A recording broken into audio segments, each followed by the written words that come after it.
feel about changing a story from its historical roots if you're going to make a movie or TV show or something like that?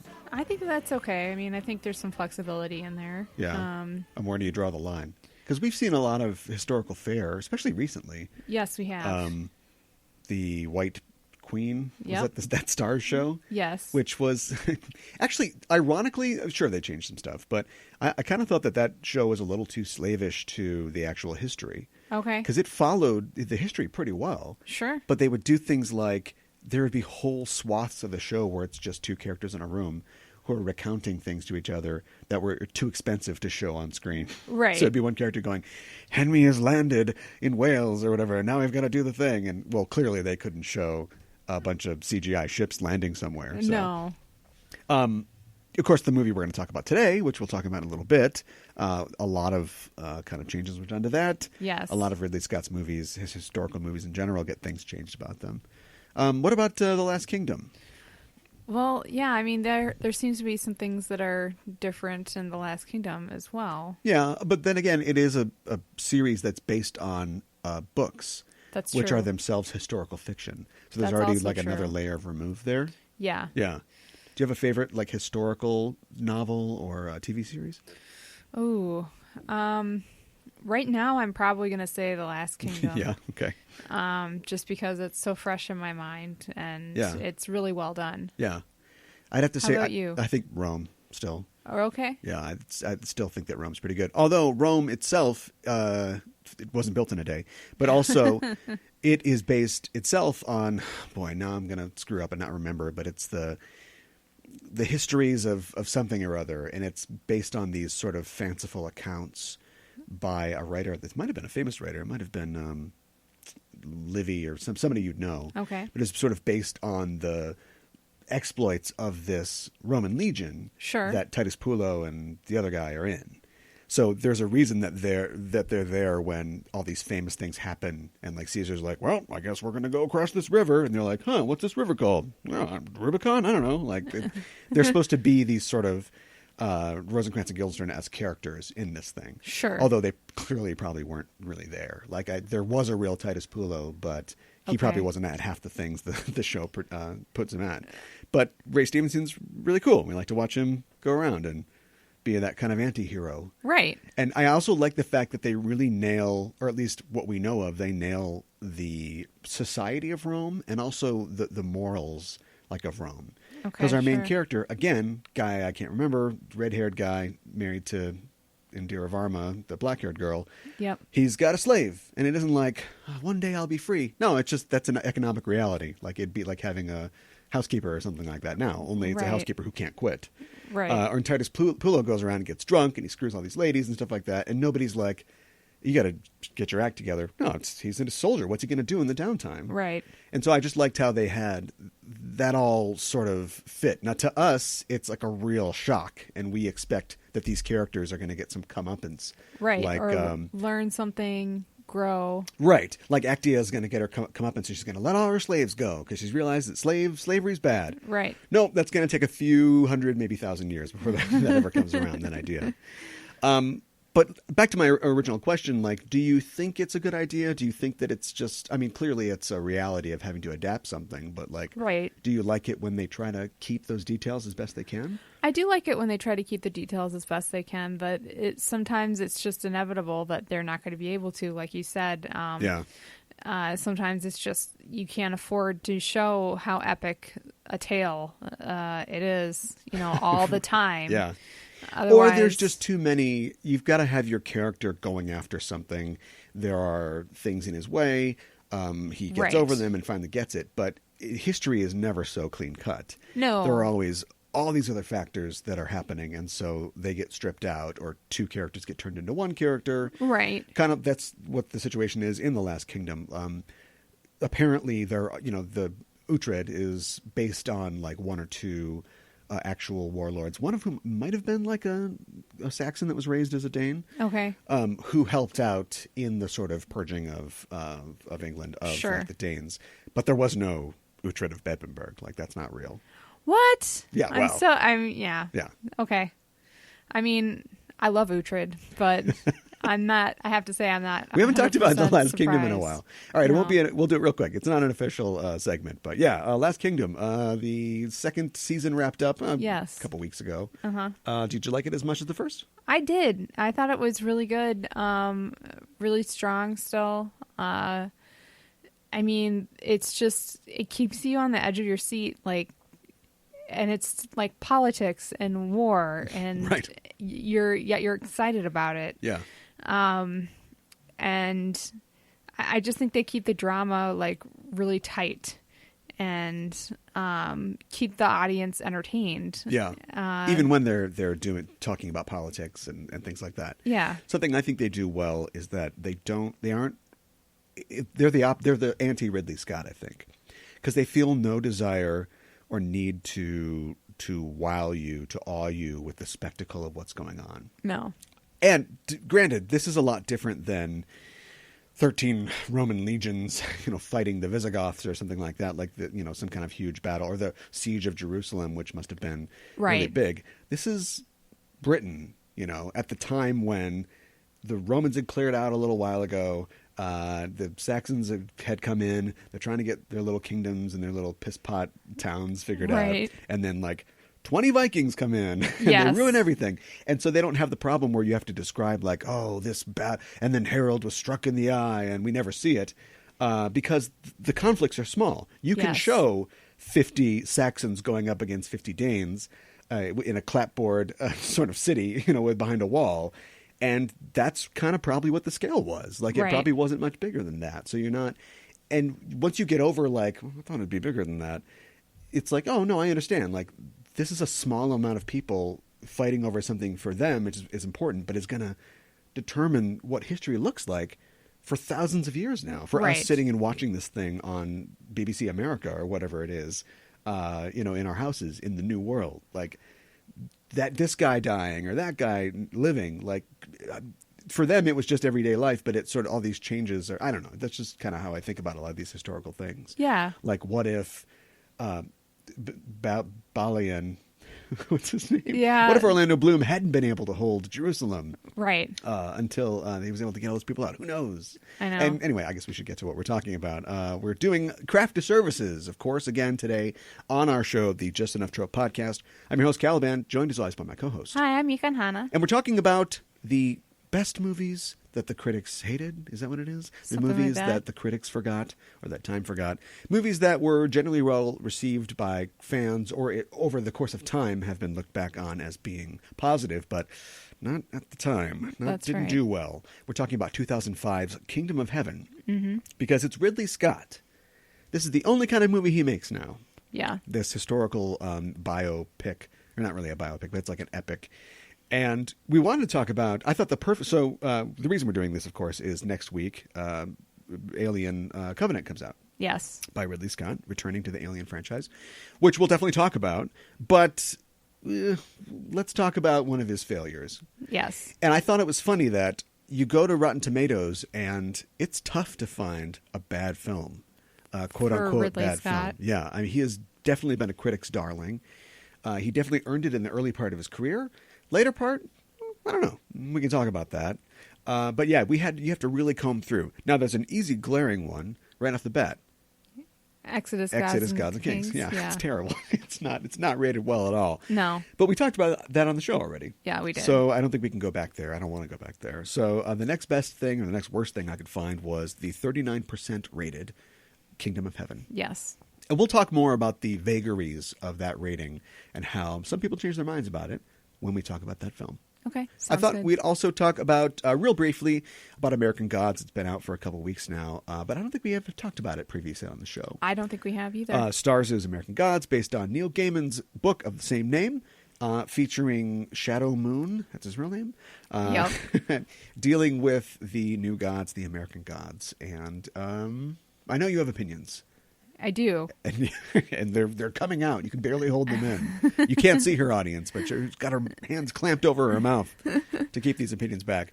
We'll talk about those in a second. And a little news, spring cleaning. Okay, sounds Spring good. has sprung. We've had a lot of important stories come down the pipe and not a lot of time to talk about them. So I thought we'd just kind of take a shot through all the news that's going on today. How you doing? I'm doing well, Cal. I'm actually reading this book right now that by Cameron Hurley called Empire Ascending. Okay.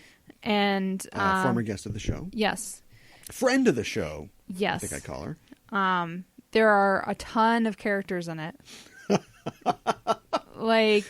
It feels like a historical epic, even though it never happened. It does. It really, really does. And I think maybe that was partially what she was going for. Okay.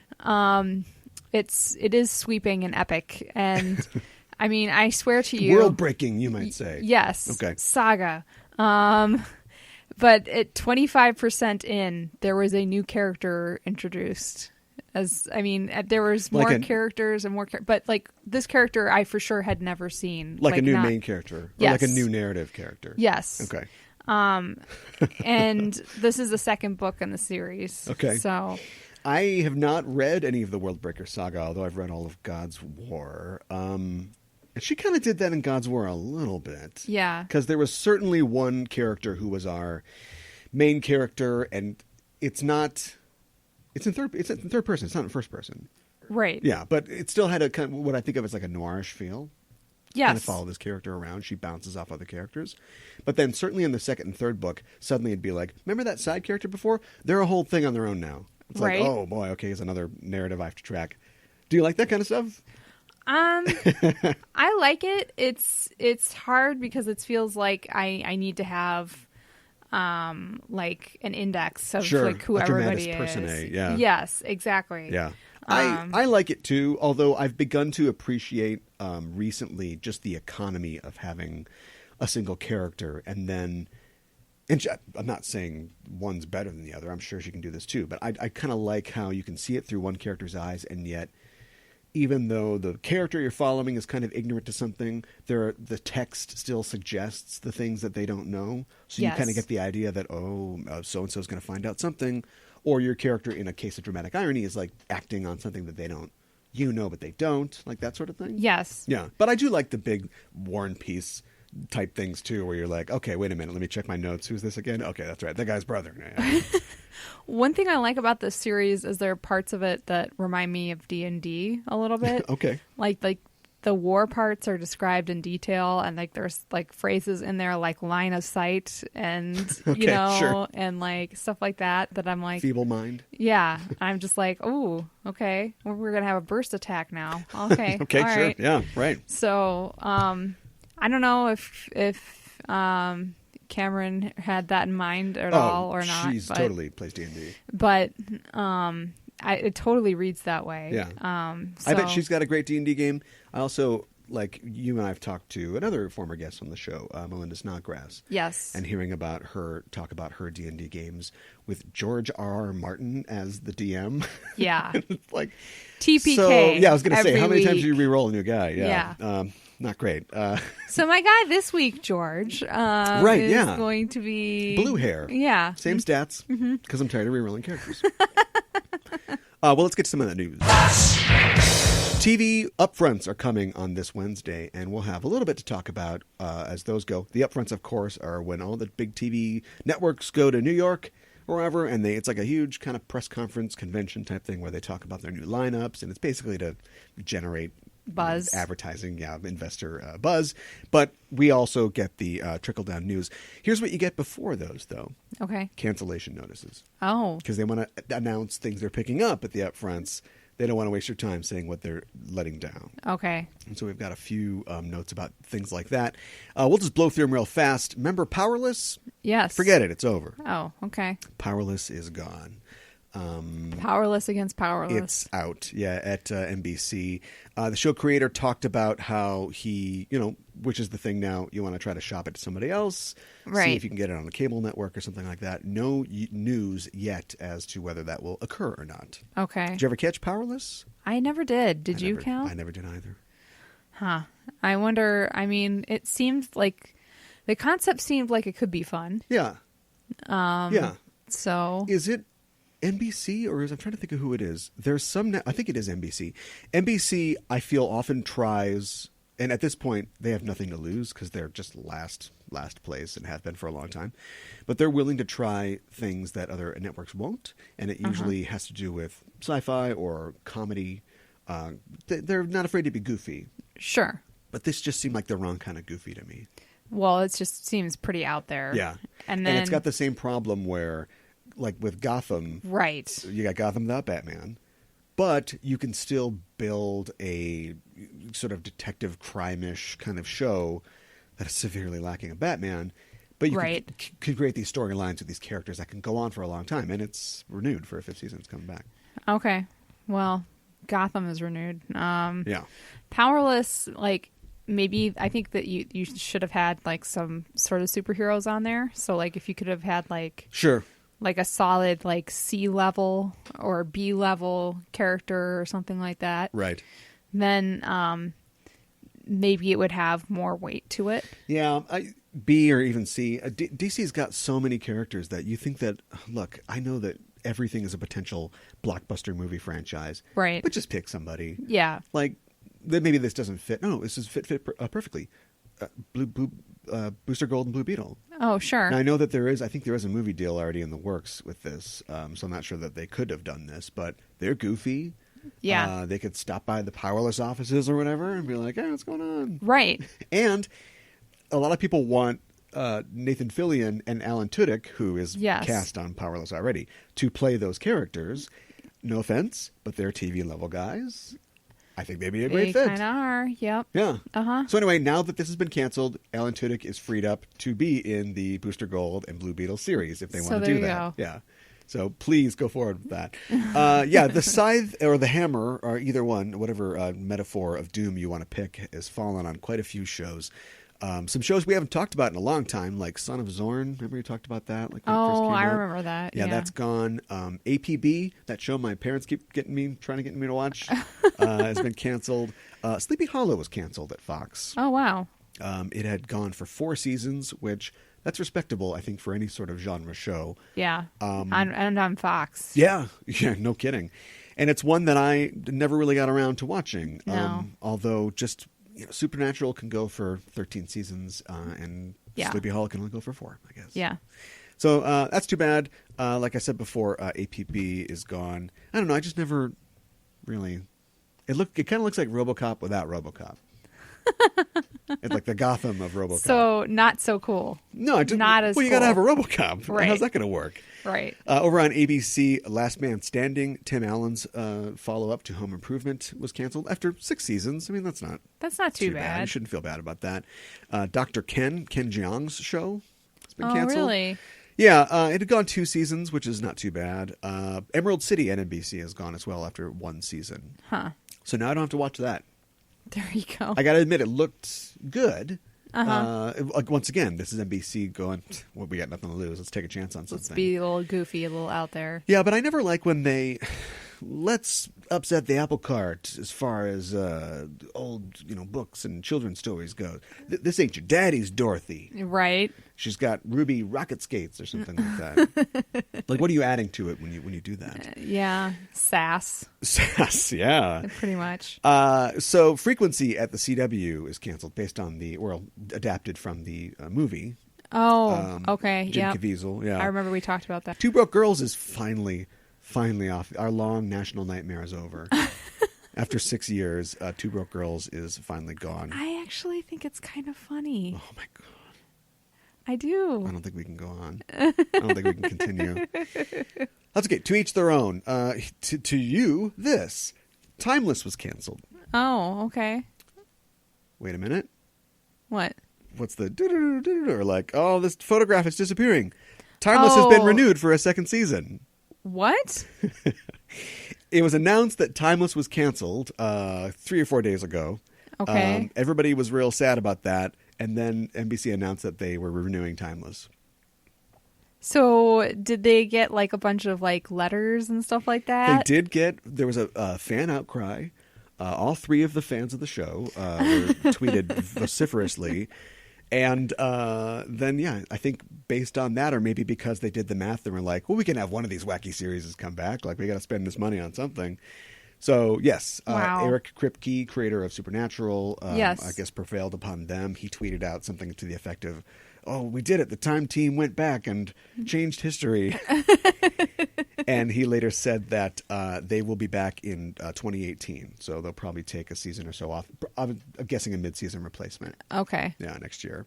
All right. Well, So, that's not so bad. That's good news. Yeah. Because that was a show that I was going to check out. I didn't. That's why it got canceled. And now I've got a chance to maybe check it out. Okay. Yeah, we'll see. So, new shows. Yes. Like I said, that gets announced sort of properly next week on Wednesday. But there is some information about some new shows that are coming out. Some of this stuff is from a little while ago. But Friday, August 25th, The Tick gets its premiere date on Amazon. The pilot should still be available, I think, for Prime viewers. Okay, starring, what's his name? He's got a weird name. I always know his name. He's the guy. You shot me in the bollocks, Tim.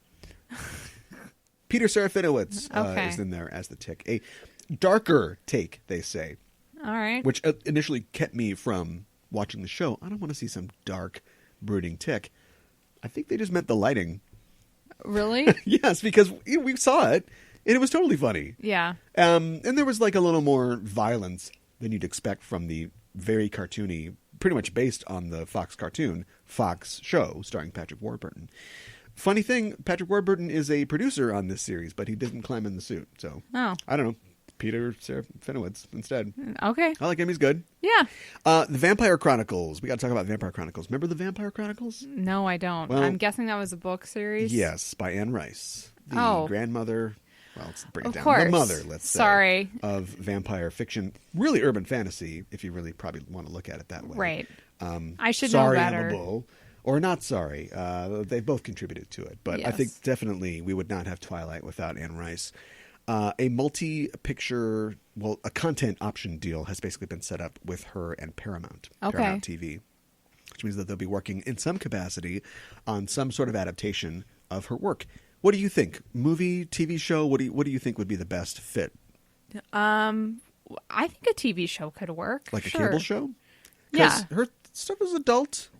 It's not racy. non-adult. Yeah, it's racy. Yeah. Although, if you can go 9 seasons of Vampire Diaries or whatever on broadcast TV. Yeah.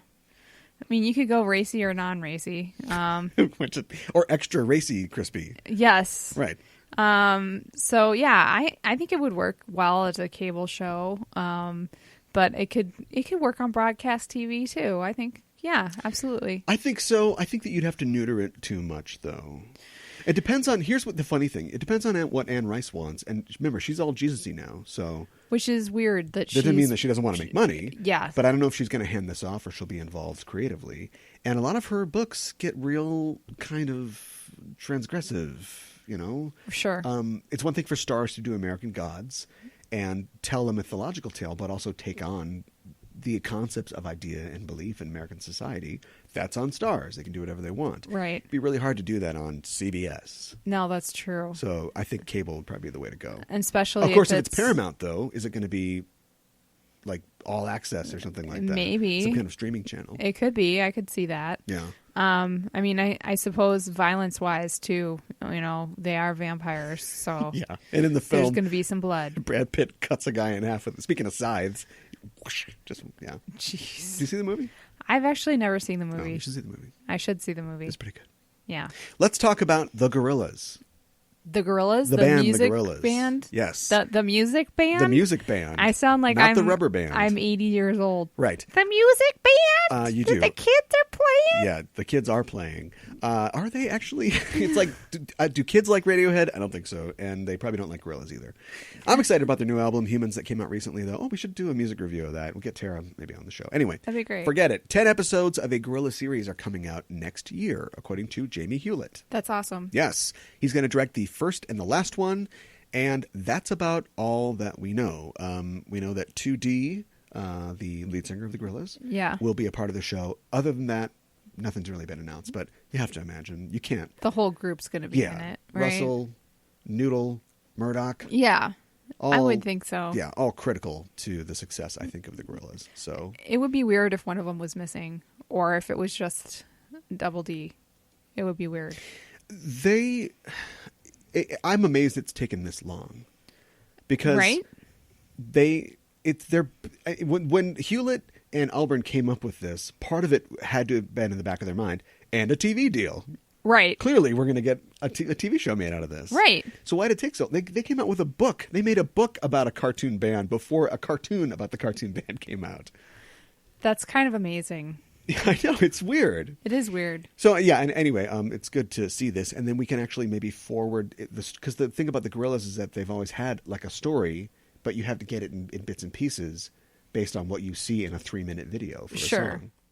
Well, I think it's going to be interesting to like get more of a story, that it's not just like 3 minutes here, 4 minutes there, that sort of thing. Something else that might be cool is that often there are celebrity cameos in their videos. Sure.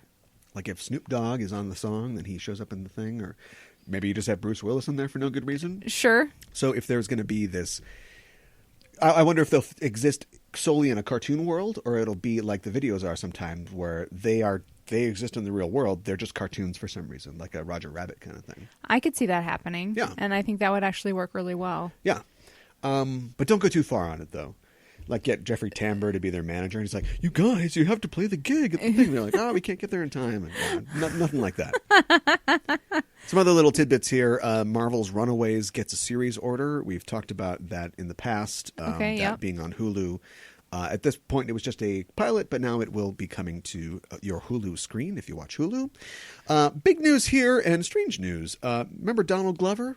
Yes. Well, apparently he's got enough time on his hands because we're not going to see Atlanta until 2019, season 2. Oh. He's developing a Deadpool animated series for FXX. Okay. That's interesting. Mm-hmm. Why? What do you mean, why? I don't understand the connection. Like, between him and Deadpool? Yeah. There's none. Okay. There's none at all. All right. He must just be a Deadpool fan or something like that. I think, he's into comics. He's not a rapper. He's a nerd. He's into comics. And also, maybe they were just, it could be his, I don't know the backstory. It could be his pitch. Maybe they're just dangling it out there. Okay. He's already on board with them. And so they're like, he's got a 3-show deal or something like that. And they're like, get him in there. Okay. So him and his brother, Steven, who's his writing partner, will be working on that. Okay. I think that's pretty much all we know at this point. Interesting. Yeah. This could work. It's FXX, so I'm imagining like a PG-14 sort of thing. Sure. Not too bad. Around the level of It's Always Sunny. They get away with a lot on It's Always Sunny. So this is going to be a cartoon? Yes. Okay. All right. Just making sure. Yeah. I think it could totally work. Yeah, I think so too. Here's another deal that I thought was interesting. A Judge Dredd TV series is currently in the very early stages of development. Huh. Interesting. Yes. That could work for totally too. Gosh. It doesn't have to be epic all the time with Judge Dredd. Right. And in fact, well, that's true. Something that we always get when we have a movie is that it's singular, Dredd. Right. You focus on the character. And although the character is cool and is a good... It reminds me of... This is what I wanted to say about Uhtred that I didn't say before. He's cool and he's a good axis for the series to revolve around, but it's the historical elements. It's the side stuff. It's Ethelfled scheming against Alfred, or the Viking brothers or something like that. Right. That really that fill out the world of the show and make it more interesting. And it's the same way with Judge Dredd. He is this guy who is just always the same. He's Judge Dredd. But you've got this whole world, which was very satirical. That was the point of having it in 2000 AD comics was to make fun of British society and all this other stuff. And also ideas about, the future of sci-fi and storytelling and things like that. Sure. So, yeah, I think having it, and it's supposed to be called Judge Dredd Mega City 1. That's the subtitle of it. Okay. And so I think the idea is it's going to hopefully focus more on a wider array of characters. That's cool. Yeah. Do you think that Carl Urban will be involved at all? At this point, who knows? Okay. I hope so. He does TV. He does do TV. Well, not when it's on Fox. No. It gets canceled. Right. Yeah. I know. Sucks. It does suck. But I'm always happy to see him and stuff, and so I would be happy to see him in Judge Dredd again. Oh, absolutely. He could be great. Yeah. For sure. Yeah. Sci-Fi, the network Sci-Fi, which I just learned is undergoing a new rebranding again. You're kidding. Yes, they're not going to change their name. They're still SYFY, which is stupid. But Yeah. they have a new logo, and apparently they want to focus more on science fiction fandom. Okay. Well, that's good. Maybe less Sharknado. Yeah.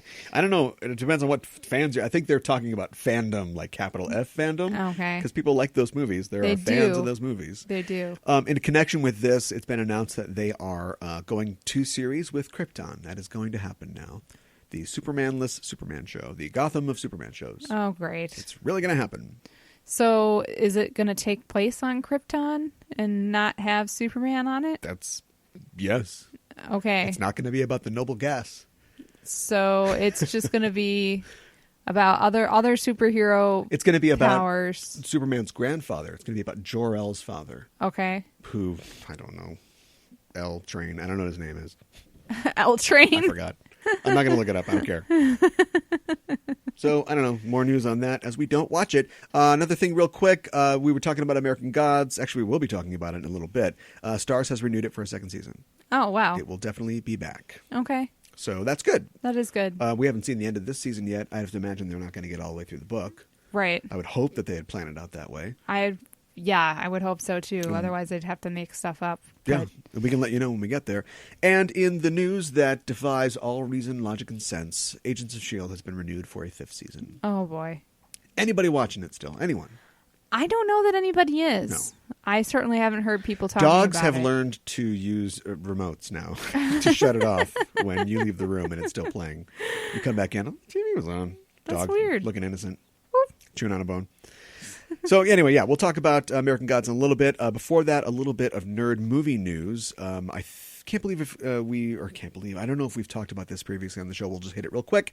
Star Wars Episode 9 has a release date on summer 2019. Okay. Does that sound familiar? It sounds might have talked vaguely about this, familiar. yeah. I know we were talking about how it was not going to be released during the holidays. Yeah, I think we've said this already. And Indiana So. Jones is going to be in 2020. Okay. Yeah. Did we talk about the Split / Unbreakable sequel? I think we did. Okay. Well, anyway, so you know about that. Yeah. That makes me really uninterested in an Unbreakable sequel. I really thought that I'd want to see it, and now I don't really care. Do you think they can get Bruce Willis back? I sure hope so. He does direct-to-video movies now. Does he really? Well, I've been like at Redbox or something, and I'm like, is that Chrome Dome? And I've never heard of this, and I don't know any of the other people in it. That's crazy. Yeah. I can't believe why? John McClane got to eat.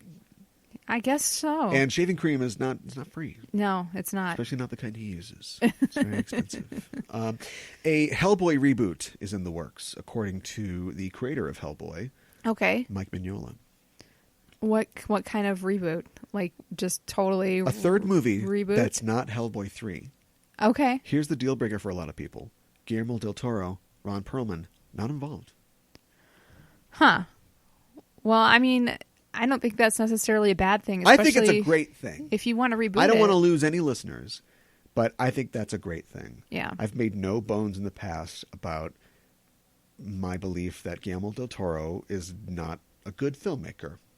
For a director, he's a great production designer. Do you know what I Sure. mean? Yes. He is a modern H.R. Giger. Or if he's not modeling and drawing things himself, he does. We saw his art exhibit. We know that he does draw, but he has a team of people that he guides creatively. You know what I Right. mean? Like, he is really good at imagining these worlds. But his films fall flat. Yes. And I think that people like his visions, and so they keep going to see his films, which end up doing okay. But they could fill an entire month of crafted services for us. Like, they're just never very high rated. Right. Because I just don't think that when he writes his scripts, has a grasp on what makes a movie not good, but like not even successful, but just like a good structure, what you want to see from a character, the way you resolve conflicts, the things that you bring up in a story, in a script, and I don't see that. Yeah. The first 2 Hellboy movies are very uneven. Are they? Yeah. Although they look awesome. Sure. I'm also not sad about Ron Perlman being gone. I love Ron Perlman. I think he's really good in a lot of things he does. He makes Blade 2 worth watching. But I just don't think he's great as Hellboy. I don't know what it is. Well, maybe somebody else. Maybe it'll have a new, refreshing look and appeal to it with somebody else in charge. It's already been announced who will be in charge and who will be playing Hellboy. Oh, yeah? Director Neil Marshall will be directing the movie. Okay. I'm trying to think of what he's done. Didn't he do Doomsday? He's done a couple low-budget films. Mainly he's known as a TV director right now. He's directed a lot of Game of Thrones. Okay. Well, so that's kind of a push. That's got potential. Yeah, it's got potential. I mean, he hasn't really distinguished himself. David Harbour will be playing Hellboy. Okay. Who's that? That's the sheriff on what's it called? Stranger Things. Yes. This is perfect. You think it's perfect? I think it's perfect. Okay. He's a big hulking dude. He is. He, more than I think Perlman does, Perlman can do comedy. He can do comedy, but he can do the kind of wry comedy that I think Hellboy is supposed to have.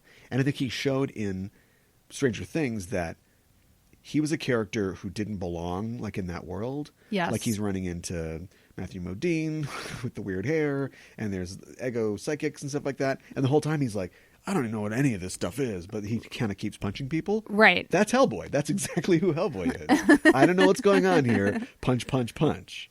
So I just think he'd be really. But I'm going to keep on going. Yeah. Yeah. There's probably already a Photoshop online with, somebody put red on his face and put some horns on there. I bet he looks great. Probably. Yeah. Another nerd comic book news, something that we always knew was going to happen but has now been confirmed. Maisie Williams was officially cast as Wolfsbane in the New Mutants film that's coming out in 2018. And we also know that Anya Taylor-Joy will be playing Magic.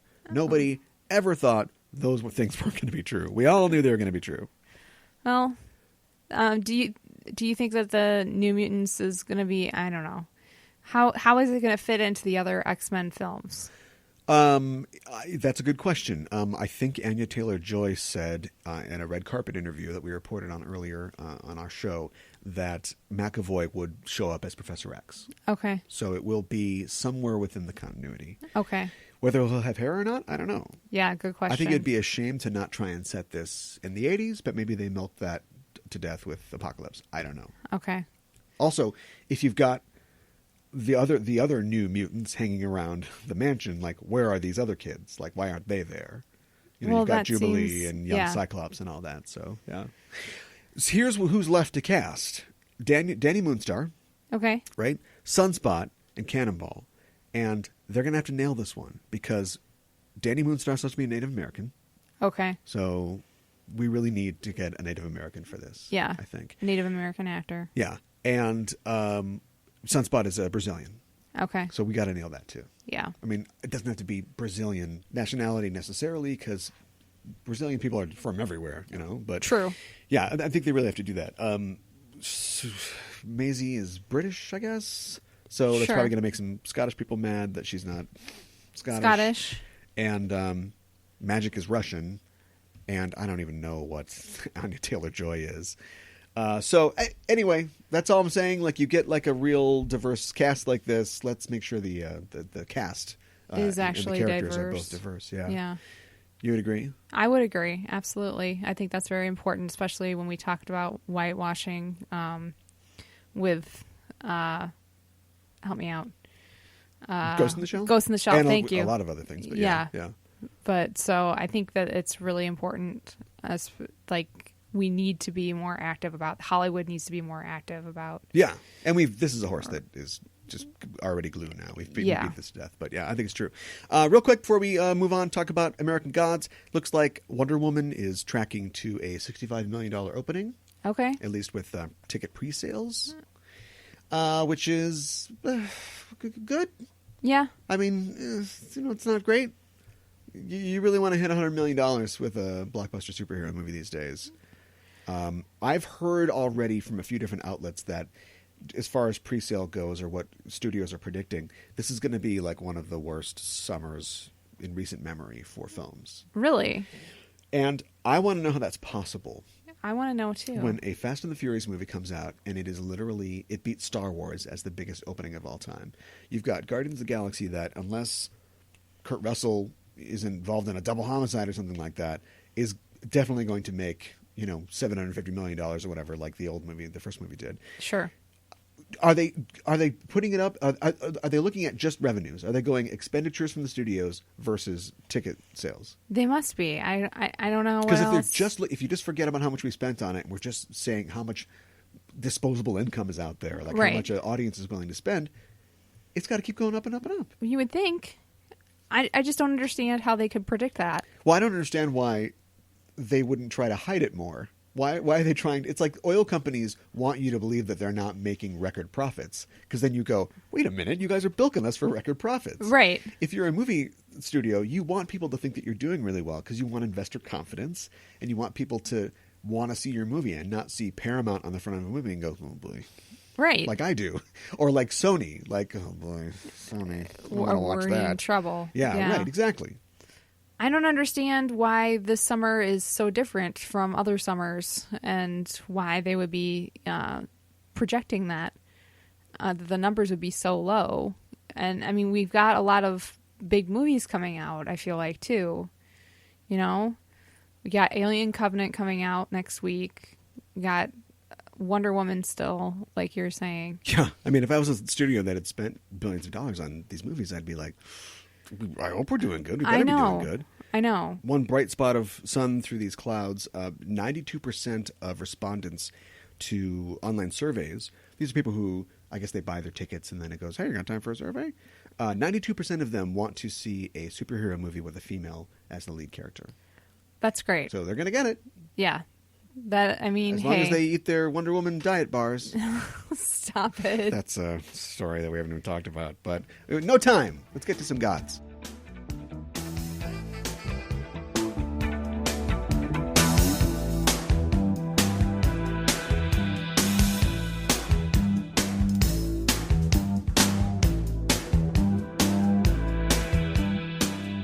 So American Gods is a TV series based on the 2001 book by Neil Gaiman.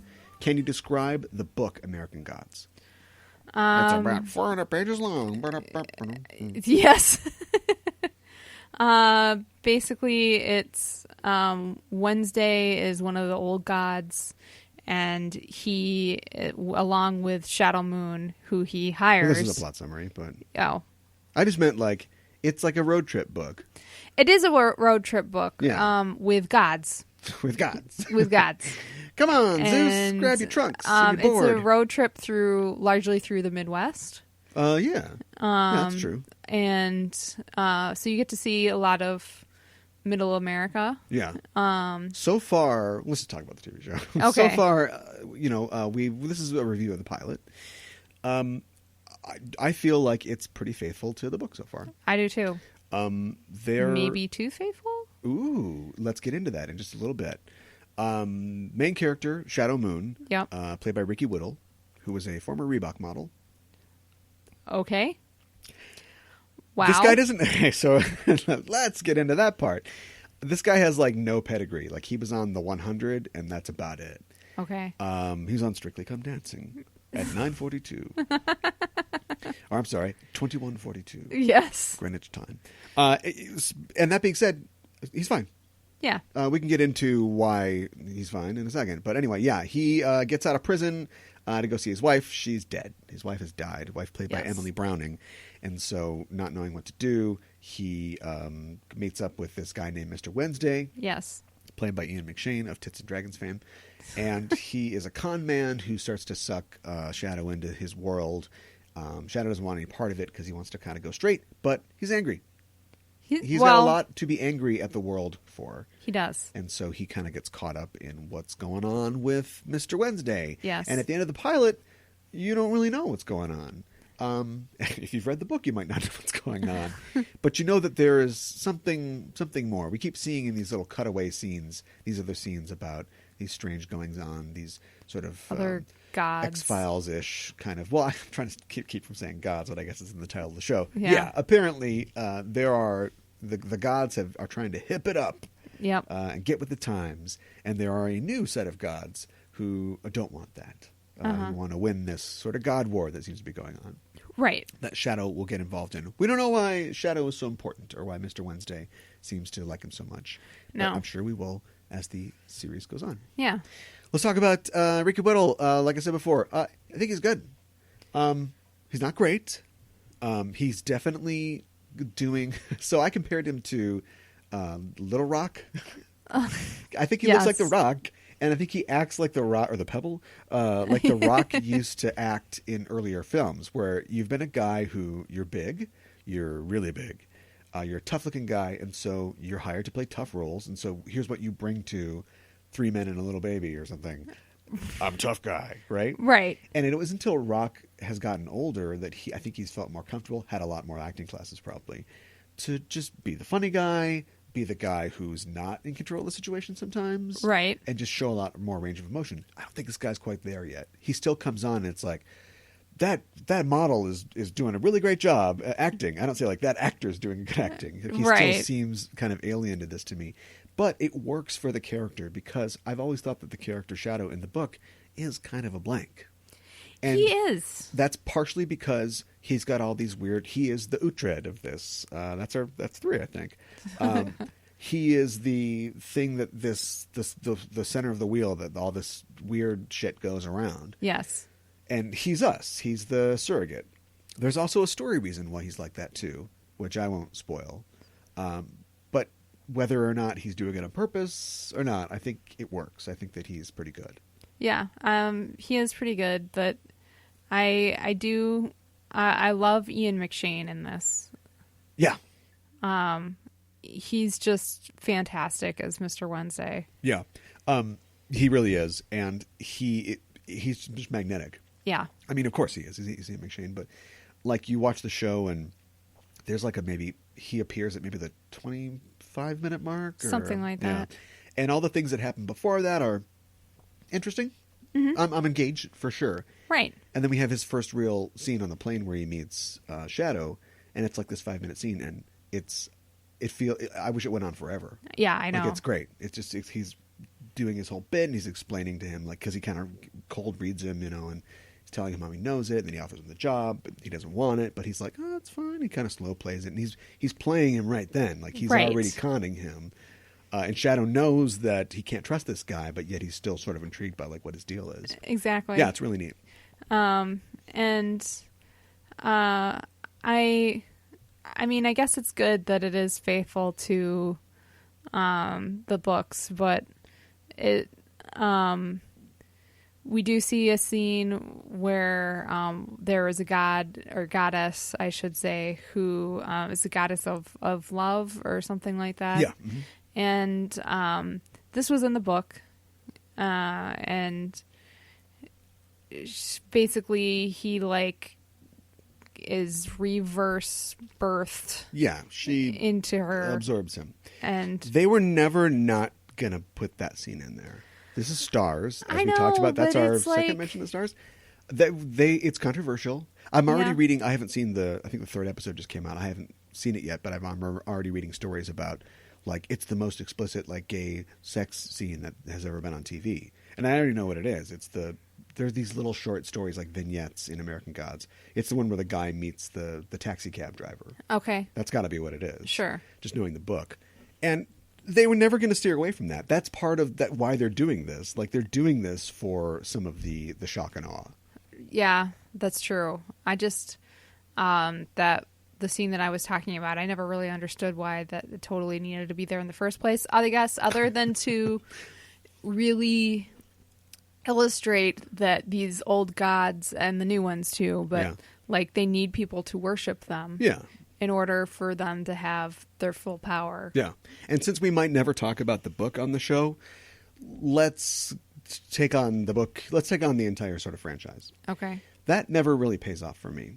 All right. There's a thing in Sandman, his 75-issue Vertigo comic book, magnum opus, where there are gods who... There's a lot of gods. The Endless, they are not gods. No, but they are the Endless. They were there before the gods, yeah. Yeah. And so they don't really need you to believe in them, but like the gods kind of need you to believe in them. And so a lot of the gods who, like Odin, or for instance, or Bast, the cat goddess, there aren't a lot of people who are like hanging around worshiping Bast. And so these gods still exist, but their power is much faded, and they're kind of like the homeless people of of the afterlife, of the other realms. They're kind of there, but people look at them like, oh boy, there but for the grace of me, go me. You're welcome. So that has been carried over into this, but it's never, from my opinion, in my opinion, really cemented as a thing. Sure, it's the premise of this whole thing. In fact, the first scene that we see is some Vikings come to America. Yep. They realize they have a real tough time of it, and they have to leave immediately because they realize, like, our God isn't here. Yeah. And he can't help us here. So they do this little prayer to him and sort of like worship him or whatever and leave. And the implication is they've left something behind. They've left that God or that belief behind. Fine, sure. But now we've got this new world, literally, we're in the modern world, where there are these new gods that want to get rid of the old ones. Right. Like Media and Technical Boy and Mr. World. Yeah. Who do you know that worships Mr. World? I don't know nobody. anybody. No. Why wouldn't it just be like so you got Mr. Wednesday. He's kind of, I guess, the synthesis of the old Nordic beliefs, but also like a real hustle and go get 'em kind of American sort of thing. Right. Which in Gaiman's mind was trickster, because Odin was a trickster god, so it's con man. It's the violin gag or whatever, Right.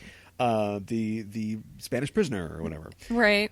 That works, but all the other guys, and even in the book, all the American gods just fell flat. It's like, oh, fat computer kid, he's a god. Is he? Yeah. Is that cool? Does that work? I don't know. Now we've got great actors like Crispin Glover and Gillian Anderson bringing them to life. Right. But I just never really understood what they were fighting for.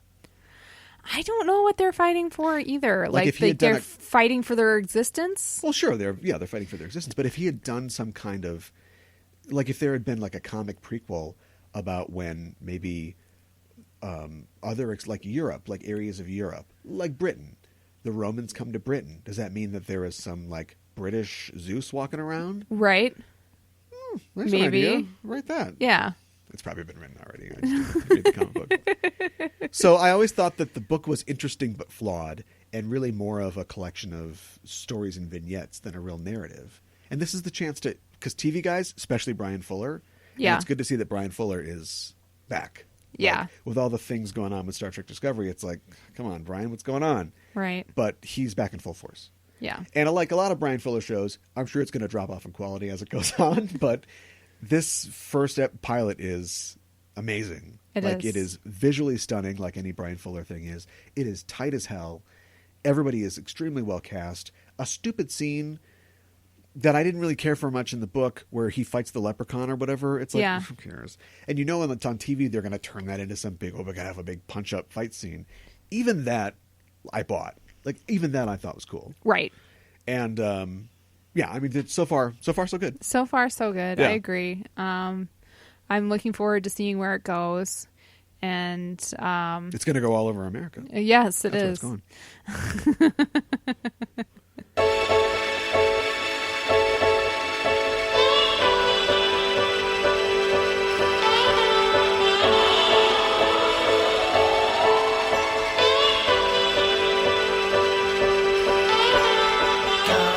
Well, from the shores of America to the shores of the Mediterranean. Yes. We're talking about Kingdom of Heaven, a epic film by Ridley Scott.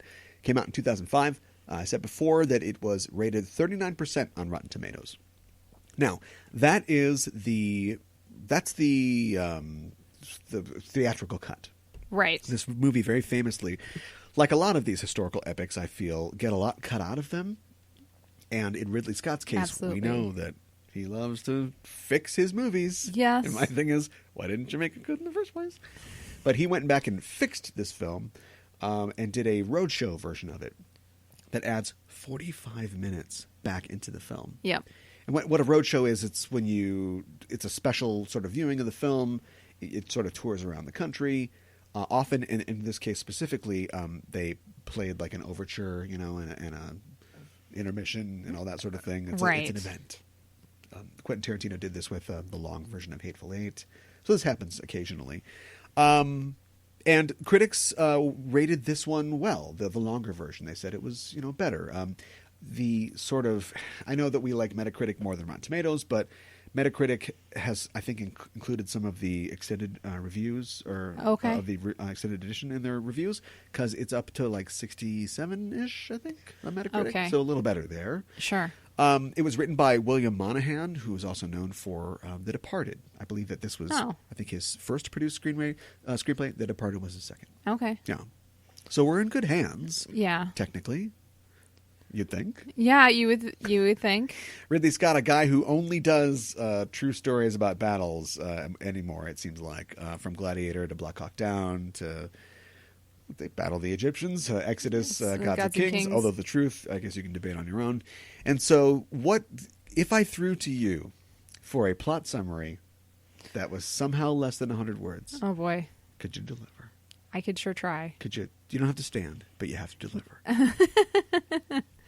Orlando Bloom's character, Balian, I believe his name is. Sure. He basically his father comes back to this village and he's like, "Oh, you're my son, blah blah blah. Come with me to the Crusades." Sure. And so he's this little blacksmith somewhere in France. And he decides he's going to go with him. Right. Only 3 hours left. Yeah. In the film. I should say that we're kind of cheating because we're supposed to watch the version that was reviewed poorly, but we said what the hell, and we watched 3.5 hour long director's cut. Yeah, we did. Sorry, continue. 3 hours left. It was a long movie. Yeah. So he gets to Jerusalem through a lot of hardship and everything. Right. And you mentioned that Liam Neeson is his father. Liam Neeson is his father. Yeah. Godfrey. Yeah. Yeah. And it's the Crusade. It's the Second Crusade. Yes. And Godfrey ends up dying in, was it Messina or something like that? Right. He dies before they get there. He dies before they leave. So they're like somewhere in Italy or something like that. Right.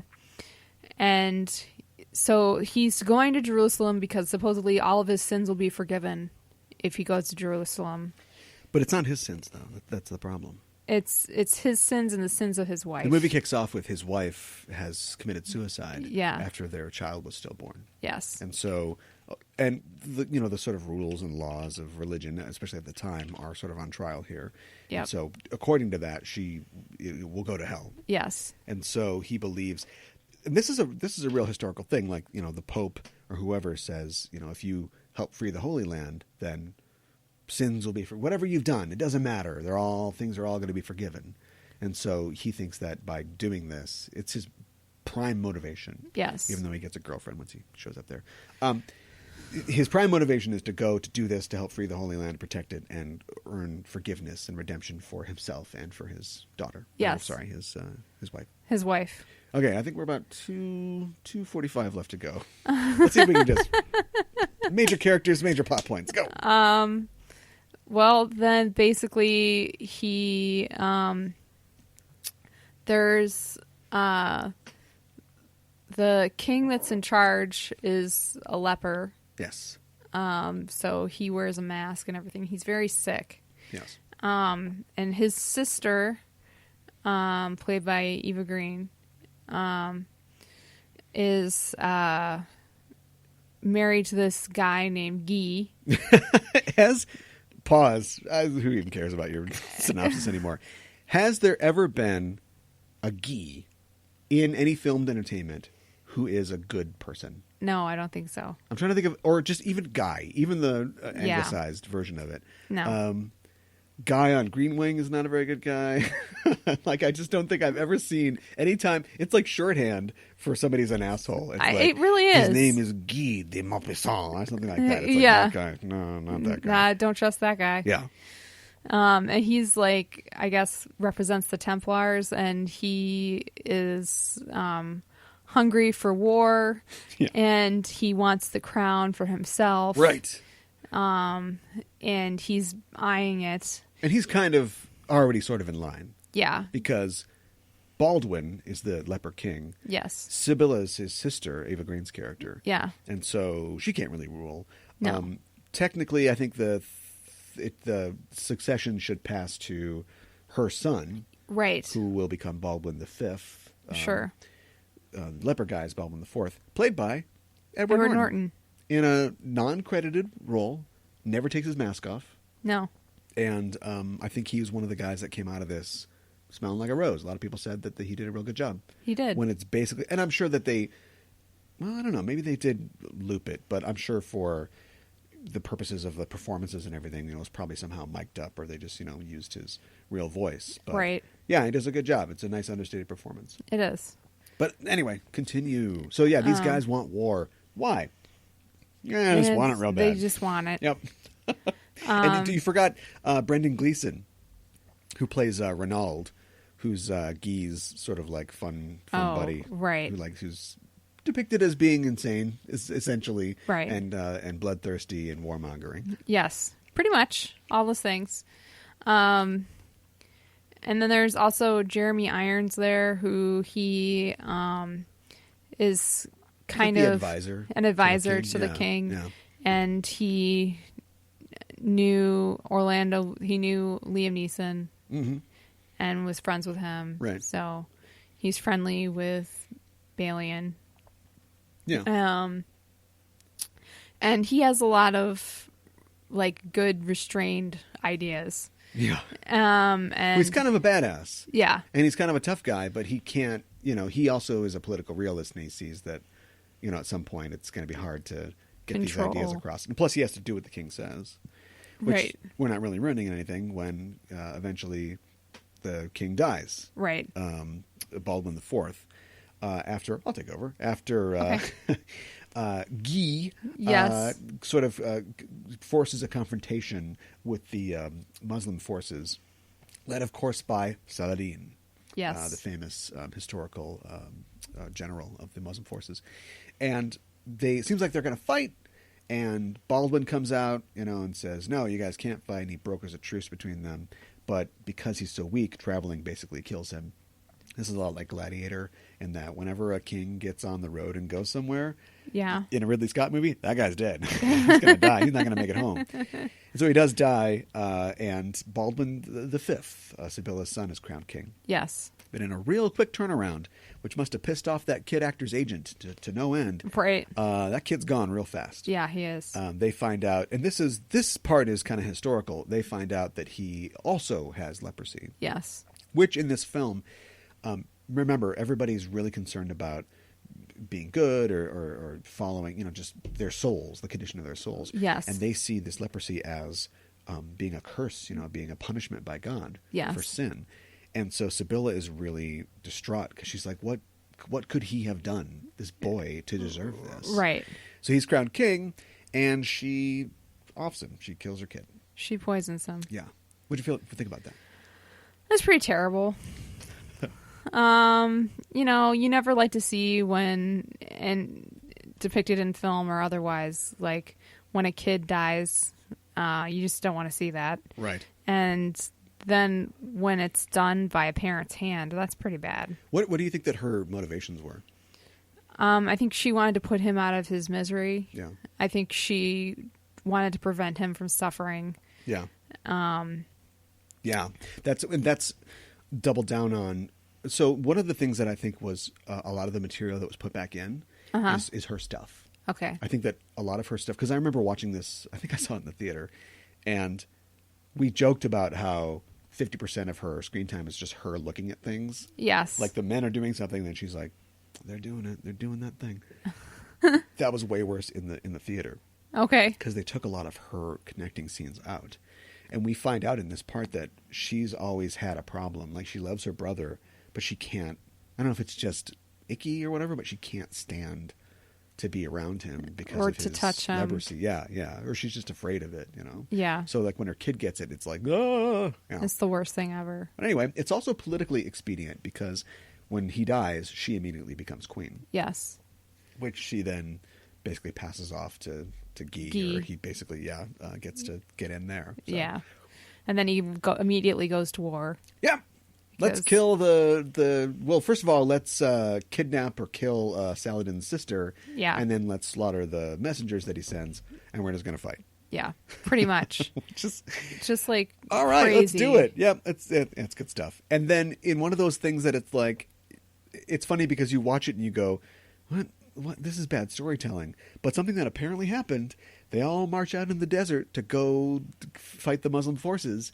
And I guess they didn't bring enough water or something. Yeah. And they wander around for 3 days and they're super tired. And then the Muslims fall on them and just wipe them all out. And that actually happened. That was the Battle of Hattin. Like, that really did happen.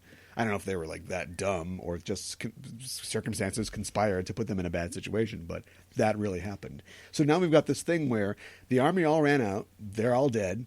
Yep. Or at least routed. And Saladin and his just crazy, voluminous forces are now coming to Jerusalem. This is their chance to get it back. Yep. And all we've got left in Jerusalem is Bylan. Oh, yeah, that's right. Orlando Bloom's in this movie. Yeah, exactly. Is there with all the people who are not knights, basically, and not in the army to defend the city of Jerusalem. Yeah. So he tries to be clever about things and Right. Like, and we've established in a movie way very early in the beginning that he was somebody who was not necessarily a soldier, but he designed machines of war. Yeah. Like catapults, and trebuchets, and he's a strategist, right. So, and that's seen very well, I think, with this scene of him being confronted by Saladin's forces and not having that many soldiers. Right. There's a lot of strategy going into play. Right. Yeah. There's arrows being shot at these wooden tower things. Yeah, we get a classic siege scene where an army, sieges our hero's castle. How do you feel like it compares to famous siege scenes? Here's an example of one: the Battle of Helm's Deep in Lord of the Rings: The Two Towers. I think it was pretty good. Would you call it the highlight of the film? I think I would call it the highlight of the film. Okay. Yes, I would. I thought some of the performances were the highlight of the film. Yeah. But I like the things go explode too. Yeah. What I didn't like about it is it's just clear that the film was, you had so much, and definitely in the theatrical cut, it's a good scene. It's a fun scene, but I feel like they were basing it all on that scene. Yeah. Like a Rocky movie where that was the set piece. The fight against Apollo or whoever is going to be the big thing. Yeah. But then the rest of the time we just mess around with a robot and Polly or something. I've got my Rockies mixed up, but it doesn't matter. I just felt like it's not so much in this because they put a lot of the story back, but the movie was just kind of leading up to that. And as something that you were just leading up to, it's not really enough. That's true. It wasn't that good. I see what you're saying. Yeah. But anyway, so they hold the city for 3 punishing days. Yep. At which point they break through the wall. Yep. And then now we've got a sort of hand-to-hand fight. The partisans of Jerusalem fight viciously and are managed to hold Saladin back. And finally he just comes out and goes, all right, look, let's talk. Yeah. We got a situation here. I got 1 million guys. We're going to win. So just give up. And Orlando Bloom, before he goes out, he tells everybody there, we're going to fight to the man. We're going to burn this city to the ground before anybody takes it. And he goes out there and he's says the same thing to Saladin. And Saladin's like, what if I let you guys all go? And I won't kill any of you. And he's like, I'll take it.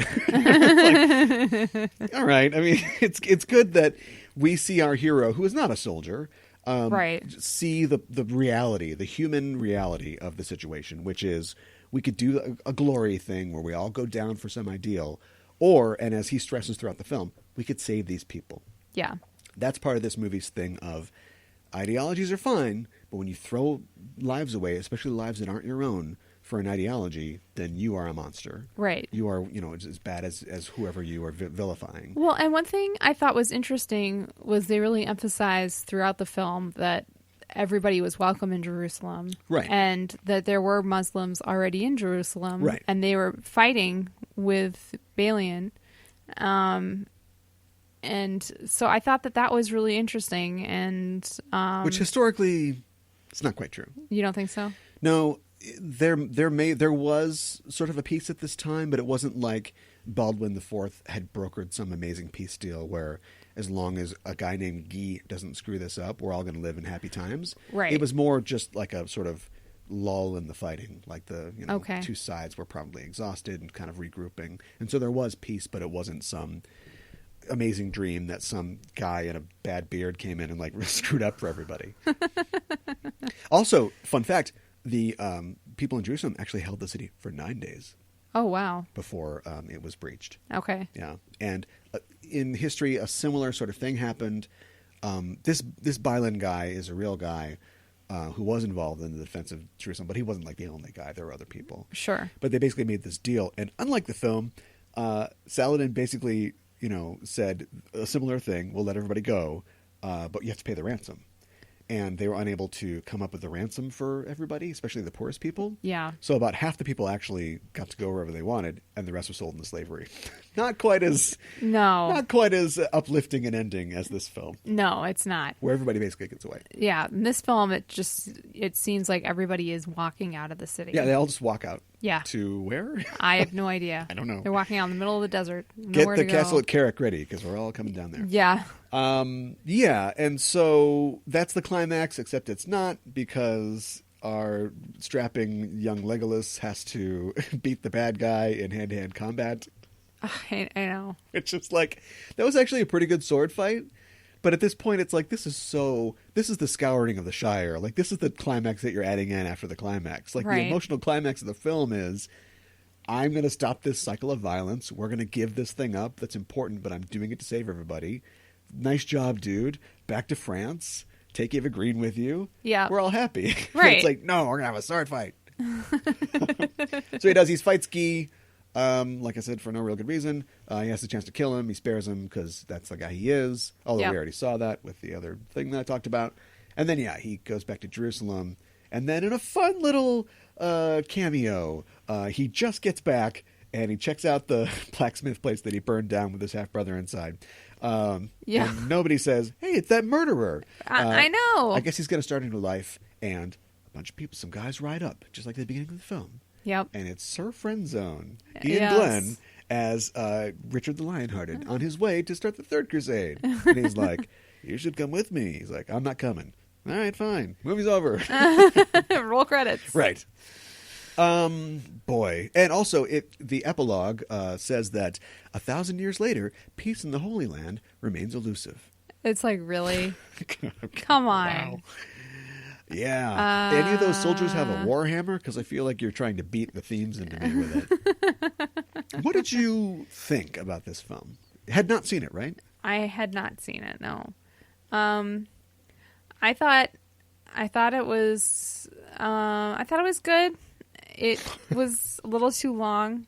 I mean, I know we saw the director's cut. Yeah, it was really long. But there was a lot of air in there. Although I would say, actually I disagree. Having seen both the shorter version and the longer version, I felt like the story, it was clearly written this long, because I felt like things all flowed pretty well from thing to thing. There were no parts where I was like, wait a minute, where'd that go? I just, my butt was numb at the end of it. Right. That's the only thing that I really didn't like about the length. Also, I think you can tell that when Scott put some stuff back in, I don't know if it followed the script or screenplay exactly how they had it before, but I don't think things were put in a way that kind of kept the sort of multiple storylines moving. After you come back from intermission, it's almost all Sibylla for 15 to 20 minutes. And it's clear, this is all the stuff they cut out. They just stuck back in one block.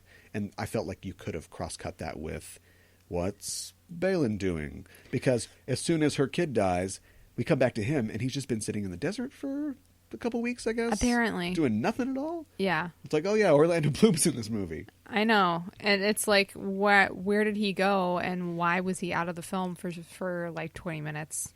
He didn't have anything to do. And plus, his girlfriend didn't like him in it no more. In real life, Sibylla and Guy were married, and it wasn't. They really loved each other, or at least they worked together politically. Right. But that's not cool. You got to get sexy Legolas in there. Yeah. Well, apparently, she was maybe in love with or wanted to be with Balin's like older widowed brother or Right. something like Yeah. that. Again, this is these sort of side things you strip out because we got to. Right. This isn't a Cameron Hurley novel here. So, but yeah, they wanted to streamline that, and Right. so that's how things get changed and all that. Like, he wasn't a blacksmith either. No, like, no. in real life. No. He didn't have such humble beginnings at all. No. But it's just, so it's weird to see, like, I can take a story and it's historical and have it be changed, and I'm okay with that because it's a story. Right. And I think basically the center of the story, what's central to the story is basically the same. Yeah. He goes on these crusades. I don't know that his sins or his wife's sins really get washed away. I think it's also that he just doesn't care at the end. Yeah, I know. And He that's feels kind of... personally like redeemed, like because he's sort of let go of it. Yeah, that's true. Yeah. So, I mean, that's good. But yeah, I didn't understand how he could go back to the... I didn't understand how he could go back to the blacksmith place and just start life anew. I'm a blacksmith again. And Yeah. when he had killed his brother Yeah. and burned it down. I mean, he left in a very Played by dramatic Michael Sheen, way. by the way. Yeah. It must have been a really early role for him because his character isn't even named. He's just priest. He could have given the guy a name. Yeah, no kidding. Pierre. Sure. Something. Why not? Yeah. Franco or something. Speaking of French people, Eva Grane's really her American debut. Oh, is it really? Her first film was the Dreamers, the Bertolucci film, Okay. in 2003, and this was, as far as I know, her first major American role. Oh, okay. Well, I mean, she's really good in it. She's good. Yeah. Yeah. Wow, that was the faintest of praise with which to damn someone. Sorry. I thought Jeremy Irons was really good. Jeremy Irons was really good. Yeah. He's always really good. I'd like to see him in more things. Yeah. Really? He's in a lot of films. Is he? There's Jeremy Irons? I just... Yes. Okay. Maybe not. He's Alfred now, but yeah. I mean, if you want some, we'll do some Jeremy Irons movies if you want to do that. Okay. Why do you think? Okay, so story fine, exciting, beautiful cinematography by John Matheson, who's worked on I think a lot of Ridley Scott movies, a lot of Tony Scott movies. Beautiful looking movie. Harry Gregson Williams is in music, which I didn't think deserved like an overture necessarily, but music's great. Why is it so low rated? I don't know why it's so low rated. I mean, maybe we needed to watch the theatrical cut and not the director's cut Yeah. to really get to the heart of that. But I think maybe people were sick of seeing this type of movie. Maybe after Gladiator. Oh, yeah? I don't know. It kind of put him on, well, it reinvigorated his career in a way. Sure. Like Gladiator. Like that, there's a reason that he does these movies, like these sword and Big sandal type sweeping things. epics. Yeah.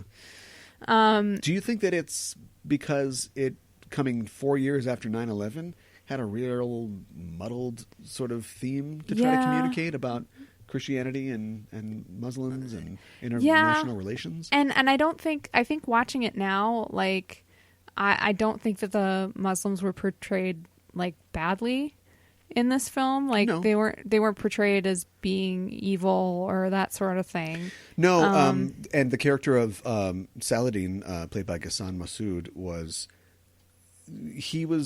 portrayed as, I think, in this sort of postmodern context, like he's portrayed like you usually see them, or him portrayed like, generally. I mean, he's the boogeyman to all the Crusaders or whatever. Right. But now we realize that the Islamic countries were really enlightened at the time. They had probably a better sort of grasp of technology and society and things that a lot of Westerners did.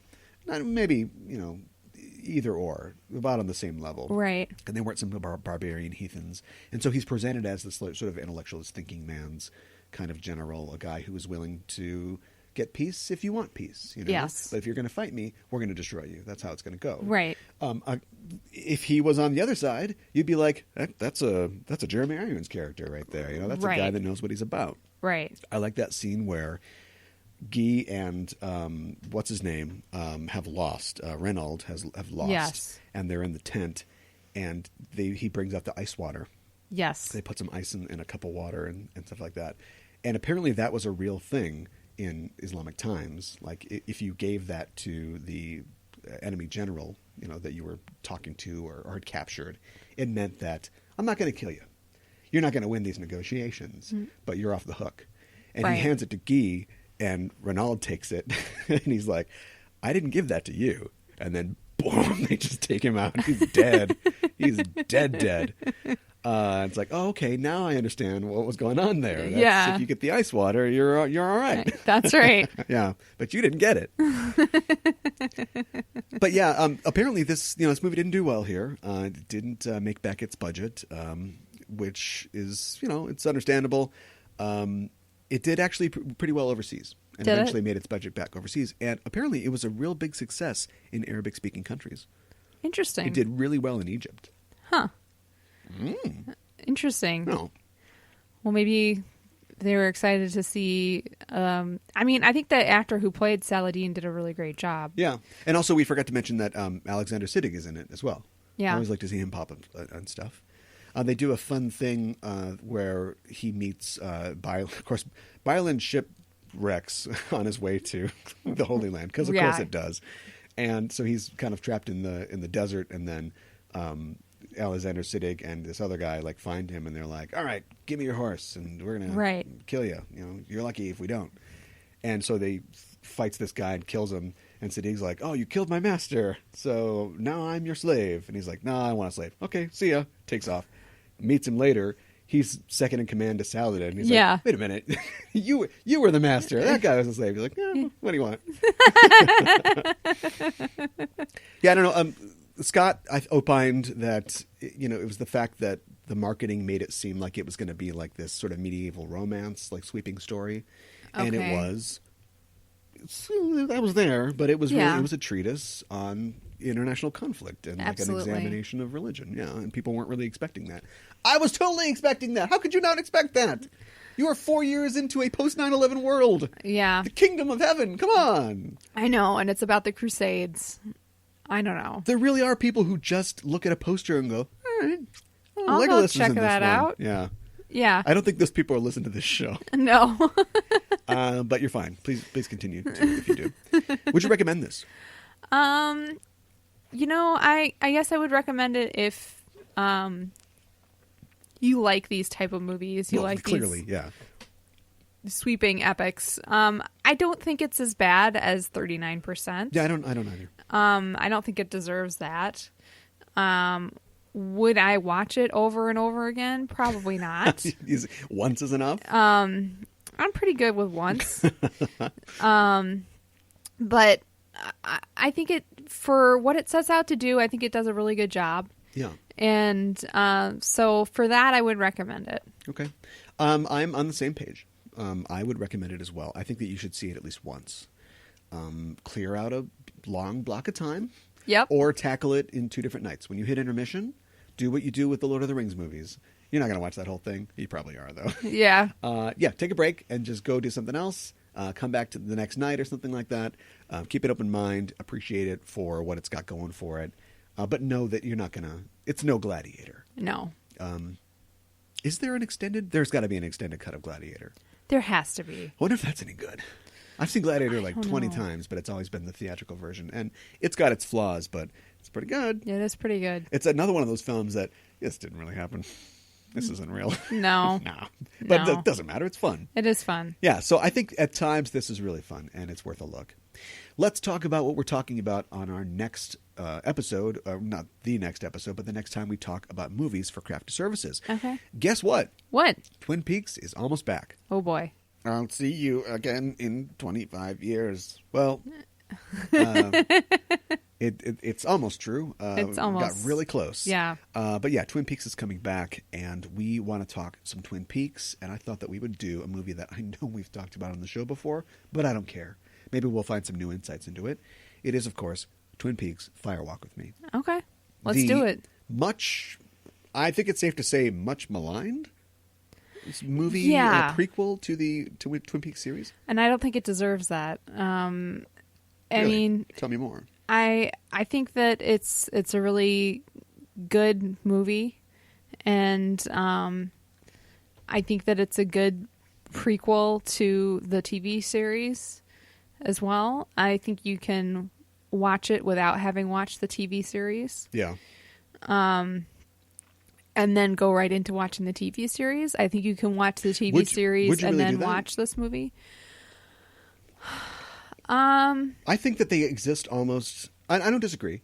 I almost think that it's like most prequels. It's like, oh, do you watch Phantom Menace and then go right on into? Well, and I know. I go, no, you don't have any context unless you see the original trilogy first. Sure. I kind of feel the same way about this. You wouldn't get as much out of it No. if you watched this first. This That's probably to me, true. yeah, and plus the tone is so different. You're going to go from this, which is like, this is a brutal film, and then it goes into damn good coffee, and like the series never.